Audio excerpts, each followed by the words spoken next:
বশীকরণ। ভাই, বশীকরণটা কি যদি একটু বুঝিয়ে বলতেন। মাশাআল্লাহ, খুব গুরুত্বপূর্ণ প্রশ্ন। আশা করি অনেকের এই প্রশ্নটা করা উচিত ছিল, তবে আজকে এই ভাই করছেন। ইনশাল্লাহ এটা সুন্দর একটা উত্তর দিয়ে দিব। আপনারা মনোযোগ সহকারে শুনবেন, কারণ এটার পিছনে অনেক রহস্য লুকিয়ে আছে। কেমন? প্রথম কথা হচ্ছে, বশীকরণ কাকে বলে? বশীকরণ হচ্ছে কাউকে বশ করে আনা, নিজের কন্ট্রোলে রাখা, বশে রাখা, আয়ত্তে রাখা। এটার নাম হচ্ছে বশীকরণ। কেমন? আচ্ছা, এখন প্রশ্ন হচ্ছে বশীকরণ কিভাবে করে? এটার মাধ্যমগুলো কি, প্রসেসটা কি? বশীকরণ যারাই করে এরা সবাই কুফুরি এবং শিরকের সাথে জড়িত। কোরআনের কোনো বশীকরণের চিকিৎসা নাই। বুঝতে পারছেন? কোরআনের কোনো বশীকরণ চিকিৎসা নাই। কোরআন এই জন্য আল্লাহ দুনিয়াতে পাঠায় নাই যে মানুষ মানুষের বশ করবে, নিয়ে আসবে কাছে, কন্ট্রোল রাখবে। না না না, এই ফাও কাজের জন্য কোরআন আসে নাই। নাউজুবিল্লাহ মিন যালিক। কথা বুঝতে পারছেন?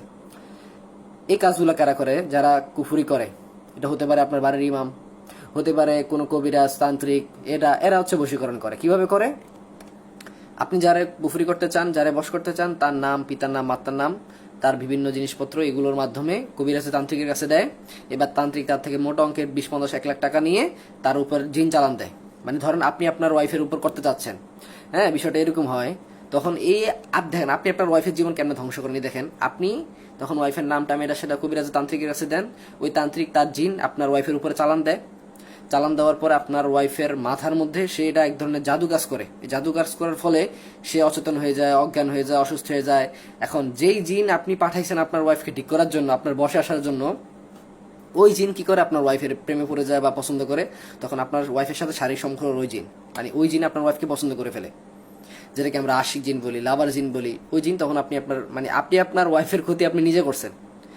বুঝতে পারছেন? আপনি আপনার ওয়াইফের ক্ষতি কি নিজে করছেন। এবং এই পর্যায়গুলো এরকম হয়, এক সময় এই জিনগুলো ছাড়তে চায় না, তখন বেবি কনসিভে বাধা যায়, বাচ্চা নষ্ট করে ফেলে, বিভিন্ন হামতাম করে। তো টোটালি বশীকরণের সিস্টেম টোটালি কুফুরি, শিরকের মাধ্যমে হয়, জিনের মাধ্যমে হয়। এবং এগুলো যারাই করে এরা সবাই কাফের, ইনশাল্লাহ। এই কুফুরি বশীকরণের কাজ যারা করে এরা কাফের। কারণ এগুলো তো ইসলামের চিকিৎসা না, এটা তো কুফুরি কালামের চিকিৎসা। বুঝতে পারেন নাই? তো এই বিষয়গুলো থেকে বেঁচে থাকেন। জীবনে কাউরে বশীকরণের জন্য কোনো তান্ত্রিক মান্ত্রিকের কাছে যায় না, আপনার জীবন ধ্বংস হয়ে যাবে। আপনি যার উপর করেন না কিন্তু তারও জীবন ধ্বংস হয়ে যাবে। আল্লাহর দিকে ভয় করেন, আল্লাহ আপনার হাসর মাঠে ধরবে, ওই দিন বাঁচতে পারবেন না।